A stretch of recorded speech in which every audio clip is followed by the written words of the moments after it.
Another week, another Arkansas football recruiting report. Jacob Morris and Otis Kirk with you. And Otis, a big week. I know you've been nonstop working with the transfer portal. It's a 24/7 type of thing for Right. Arkansas.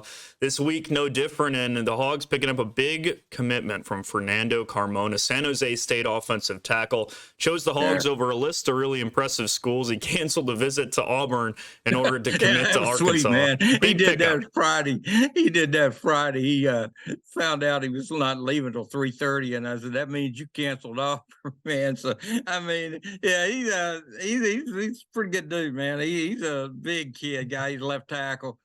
He was one of two kids at San Jose State that had some kind of NIL. What it was, California Wet Burrito, a burrito named after Fernando, and he got a portion of each sale. Anybody bought a Fernando Carmona burrito, he got a portion of that sales. And so he said that his money, he's going to come when he gets in the NFL. He's not worried about the NIL burritos, but he's one player on Arkansas that had a burrito named after him, man. And I'll tell you what, they should have named it Mr. Burrito, because I tell you what, that kid, he is big time. 6'5", 315 left tackle, allowed 2 sacks his career out there. Just dominates. I don't know what else to say. I mean, he is what they're supposed to be like. He'll come in here, and the offensive line got a lot better just by getting him.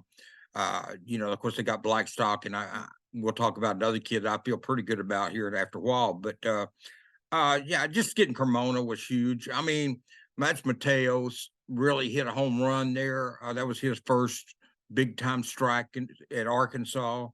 Blackstock was committed when he got here, so that's Eric Mateos' first big time strike, and he couldn't have hit a better one. I'm just telling you, that was a kid that felt good about. But went to UCLA last weekend, was supposed to leave here and go to Auburn, and word trickled out that he wasn't leaving until 3:30. I had a feeling then that he had canceled Auburn, and it turns out he had. And then about 11 o'clock Friday night, get a text saying that he's getting ready to go public anytime with his commitment. So I'm getting ready to write a story at midnight. So anyway, yeah, it's been a long week. Or started early in the morning and late at night. So, but anyway, fun to write about a kid like from. And I tell you what, his whole family was here. They were so excited. I'm just telling you, Jake, they were so excited to see a family from California that excited about Arkansas. I don't really, no matter where they're from, to see a family that excited and that many people about Arkansas, that's huge, man. I really feel great about that commitment. He'll sign Tuesday and enroll at midterm. So you guys will get to see him out there in the spring ball, and everybody will get to see him at spring practices and stuff when they're allowed. But that's going to be one to watch. I'm just telling you. I mean, this is not your normal commitment. I'm just telling you. And I don't get on here. I hype kids some, but I don't hype them like I am this guy. I'm just telling you, this is a big time get for Arkansas. I don't think people realize this. I mean, he's good enough to play for anybody in the country. He could start at OU, Georgia, Alabama, anywhere he wanted to go. I mean, he's that good. Not all of them offered him, but I'm just saying, and not all of them need a left tackle. In the portal, one thing you got to look at, these schools offer them that need someone in his position. Now, some schools have players coming back at that position, so they don't need someone at that position. And then some just simply didn't offer him. But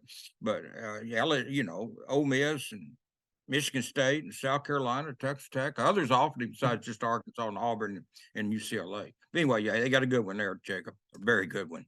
Yeah, and we talked, I think, last week about the other thing to remember with this is it's so hard to find quality offensive linemen in the portal. So when you get a guy like this that's not just, hey, we think he can contribute down the line, but could potentially plug and play, that's a massive pickup for Pittman, and especially a group that we know really struggled this year. But shifting to the defensive side of the ball, Danico Slaughter, a DB from Tennessee, he commits on Friday. This guy's a hard hitter, and I think he's all name team, right? Can you find a better name for a defensive back than Danico Slaughter? That's pretty good. But he commits, and it's another big pickup for the defensive staff. Yeah, it was. A kid that started at Tennessee, played in 43 games for the Vogue. Got a baby on the way. He'll make a great daddy. I met he and his mom both are just good people, good solid people. I mean, just solid people. But I mean, both those families, Carmona and Slaughter, just solid people, not just great players, but solid people. He had 87 tackles over his 43 game career, 3 sacks, an interception, and he he's just he can come in, and he's 6 foot 190, so you like his size. He's not a small corner, and he's big enough too. I mean, they're recruiting him, I think, it's play corner, but he's obviously he's big enough to shift back if he needed to the hog or to the safety if he needed to. But I think they're looking at corner. You always want to try kids at corner first, and then then you can move them back, to safety. You don't really start kids at safety and then move them to corner. Look at Arkansas's corners, with Snacks and Hudson, and most of those kids started out playing cornerback here. So that's what you're probably going to do, is start him out at corner, not necessarily start him out at corner, and then see where he lands there. But he's got a chance to be a really good. Anytime you can pick up a kid that's had 43 games in the SEC, that's a win right there, Jacob. That's a win right there. You know what you're getting. After 43 games, you know what you're getting with a kid. So I mean, that's huge, because a lot of times with recruiting, you don't know what you're getting in recruits. You may get a 5-star, you may get a 3-star, get a 2-star like Jamal Anderson that makes everybody mad he committed, and then in 3 or 4 years, he's the number 7, I think, pick in the draft, first round pick in the draft, and everybody's begging him to play another year at Arkansas. So you never know what you're getting in a recruit. Jamal and I laughed about that this summer. Just a big old 6'7", 200-pound wide receiver nobody wanted, and griped. And then now, like I said, he got here and grew into his height and played defensive end and became an All-America, and obviously a first-round draft pick. So the rest was history. But yeah, that's 2 really good pickups right there. Yeah, for Slaughter, to your point, right, it's about a guy that has already proven he can contribute at the SEC level. I think it was the Georgia game where he had 11 tackles in one game, flashing all over the field. And I still remember, I thought it was him. When he committed, I had to go to YouTube and look it up. They were playing Kentucky, I think last year, Will Levis' team, and he made a hit where he jarred the receiver so hard the ball popped out, and Tennessee came up with an interception. You said it, he's got size, he's a hard hitter, and should be able to contribute. But hey, let's stick with the Volunteers, Otis. How about Addison Nichols, a center? He visited Arkansas, and it seems really positive, seems to be going in a good direction. What do you got on him? Yeah, he's a big, and he's a finance major, big in business. He had no idea of the growth in this area here, and basically he's talking about after football, the chance to go into business here after football with Walmarts and all. He just had no idea this area was like it is, and so that blew him away. They took him over to the business school yesterday, but with graduation, he didn't get to see it all. He did get to see the majority of it, though. Saw enough that he was very impressed with it, but they made an effort to show it to him, even with graduation going on. And they had some people come up and give him a demonstration, what I guess that's what you call it. But anyway, he's a 6'5", 327-pound center. They were going to try to get the kid from North Texas, Ethan Miner, but he was 6'2", 289, and this kid went into the portal, and so they put their eyes on him. They were concerned with the other kid's size. They're not concerned with a 6'5", 327-pound center. He was at Clemson, Clemson Friday. My days are running together. They all seem like it's just recruits. But he was at Georgia Tech last weekend. He was at Clemson Friday. That's kind of an odd deal, because Dabo had been known to not be taken. We talked about that, I think, on here. I've said, they're going to start taking transfers. But it's interesting he mentioned Clemson. So, and I noticed that was just a one-day visit. So I think that's what he told me. He said it was just Friday. So I'm assuming he didn't mean that's when it ended. But I understood him to mean he was only there one day. But whatever. And he really wasn't there a full day, because he got in here Friday night. Yeah. Anyway, he's played 12 games this season over there. Played 2 as a true freshman last year. Played 12 this year. He was a 4-star in high school, and he was a 4-star recruit out of high school. So, he had the ranking out of high school, and he's still learning at this level, and transferring from tackle to center. He's still learning the center position. But Arkansas feels like that. I think he's another kid that Mateus kind of looked at, and Eric's been in the SEC. He knows what you've got to have at this level. You can't, if you, 6'2", 289 is hard to play in the SEC. It just is. And fortunately, that kid's going to be at Mississippi State. We'll see, but we'll see who made the right decision. So, but anyway, I feel good about, I feel good about Addison's chances. I mean, doesn't mean, he's the one kid that I could kind of read that I felt like, hey, I think Arkansas, at the end of the conversation, I asked him, what did this visit, it got you more visits you're taking after the dead period ends, like in January? And he said, no. So what did this visit do for Arkansas? And he had a great answer to that. It's in my story, it helped. It was impressive for something like that. I think he said it was impressive. So it's just short answer, kind of getting to the point there. But yeah, I feel good about him. We'll see. I mean, if he signs Wednesday, feel even better. But I'll be surprised if he doesn't come to Arkansas. Now, Georgia Tech's got a good business, got a good school for that down there too. They're known for that, and so he could end up there, or for that matter, he could end up Clemson. But I feel good about Arkansas. I'll just leave it at that. I don't, just a gut feeling. He didn't indicate to me private commitment or anything like that. I mean, I'm not trying to say something without saying it, because he did not tell me he's coming to Arkansas. He did not say that. It's just me with a gut feeling that he is. Yeah, and I mean, it's another example, right, of that's the difference between the transfer portal and recruiting, right? Is recruiting, you're projecting what a kid can be. This is a guy that has size that you can't teach and played in 12 games at an SEC school this year. Well, 14, because he played 2 last year. Played 14 games. Yeah, you're right, 12 this year. So he played 14 games. So, I mean, a little bit what you're getting after 14 SEC games. When you get a high school kid or a JUCO kid that hasn't played in the SEC, you've got a pretty good idea what you're getting, but you don't ever know for sure. These 2 kids from Tennessee, you know what you're getting, because they, 14 there and 43 with the other kids. That's 57 games of experience. So, yeah, but yeah, they're doing well. Arkansas is. They still got some kids. We'll talk about some of these kids now that they've got to close on and get their share of them. They won't get them all, but hopefully they can get their share of them, and we'll see what happens. Exactly. And hey, something to watch, right? Tennessee comes to Fayetteville next year. So maybe, something to watch if they got 2 Tennessee guys or former Tennessee guys on the roster. Yeah. But hey, you said wrapping up, what does Arkansas need to do here? I know the dead period's coming up, but to kind of put a bow on the class as a whole and maybe look at a couple other transfer additions potentially. Yeah. I've got 3 kids that played in the national. Well, let me go first with the Georgia kid, the linebacker from Georgia, Xaven Sor, 6'3", 230. Former 4 or 5-star recruit out of high school, played 3 years at Georgia. So there again, you know what you're getting. And 6'3", 230. Boy, after losing Pooh, Paul, Jordan Crook, and Manny Powell, they could afford. I mean, boy, they could really. That'd be a Carmona type hit to get Sorry. I mean, I don't know if he's as good a player as Carmona is. He's rated probably higher, but I don't know if he's as good. But he's a good player. But he would fit in perfectly with this linebacker group at Arkansas. I mean, but they 6'3", 230. That's the size they're trying to get more length in that room.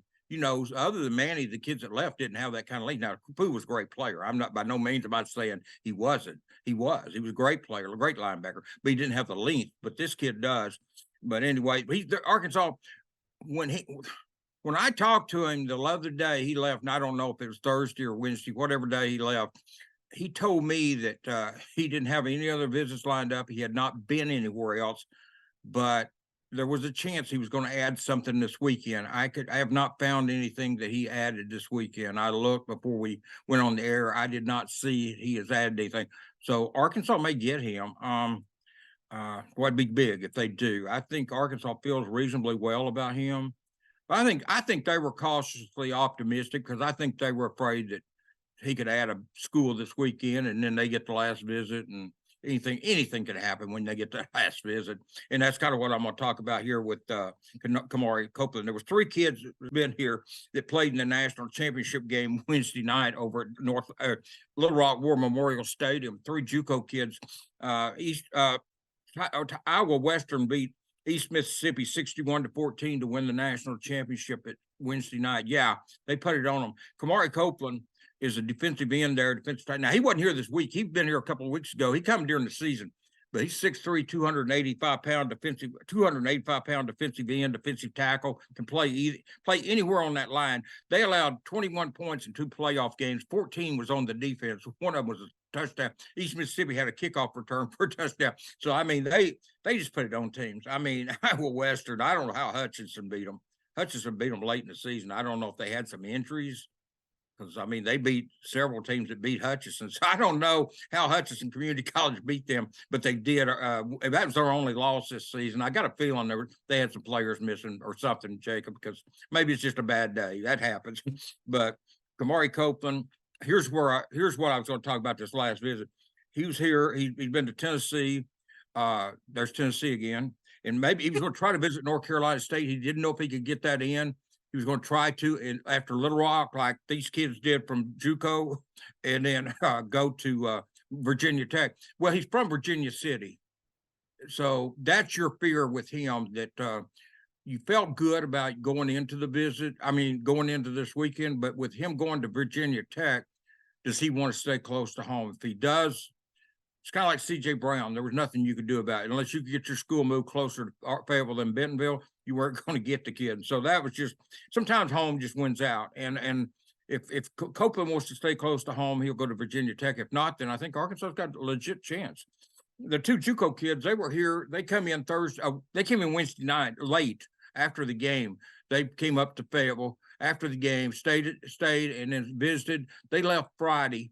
They got a full visit. They got full day Thursday and full day Friday. Well, not a full day Friday, but part of a day, most of the day Friday. They got to visit him, and Tyler Woodard and Brylan Lanier are their names. Lanier played at Alabama. He's from Tuscaloosa, and he also played at Indiana, by the way. So I don't know, you may know who, but Tyler Woodard is a 6'2", 200-pound safety. Brylan Lanier is 6'1", 185-pound corner. They're both from East Mississippi. They both visited together, but when they left here, Woodard went to Mississippi State and Brylan went to NC State. And I asked Woodard, I forgot to ask Lanier, but I did ask Woodard. I talked to Lanier first, but I remembered to ask Woodard, do they want to play together in college? Because they played safety and corner at East Mississippi, had a lot of success down there. Till that last game, but and I didn't ask him about that because that probably didn't sour note there. I could probably end our conversation pretty quick. But anyway, Woodard told me that they want to play together at the next level. Well, if they want to play together at the next level, then they're going to be Razorbacks because I mean, they haven't visited any schools before this, and they're only visiting Arkansas and then the 2 schools I just mentioned, NC State, Mississippi State. So if they both want to play together in college, it'll have to be at Arkansas. So that would be huge. By the way, neither one of them is actually from Mississippi. I said Lanier's from Tuscaloosa, Alabama, Woodard's from Memphis. So neither one is actually from Mississippi. So even though a lot of times those JUCO kids in Mississippi are from Mississippi, and you always feel like they'll probably stay closer to home. But no, and then the last kid I wanted to mention today is Courtney Crutchfield, the wide receiver at Pine Bluff, who's been on this show once or twice. Courtney is at Missouri this weekend. He's probably he put 4 schools out there, but he's down to Arkansas and Missouri, and will sign with one of them on Wednesday. Charlie Collins is his cousin, and Charlie is signing with the Hogs. They were on here together, but that would be a huge gift for Arkansas to get Crutchfield, because I think I've been high on him since the 9th grade. You know, I've got on here and I've worn that story out, telling about seeing him at a 7-on-7. So I'm not going to go into that again, but I'm just saying that Crutchfield's at Missouri this weekend. I think it'll be Arkansas or Missouri. I don't know. I mean, there's a lot of speculation he's going to Missouri. He may very well be.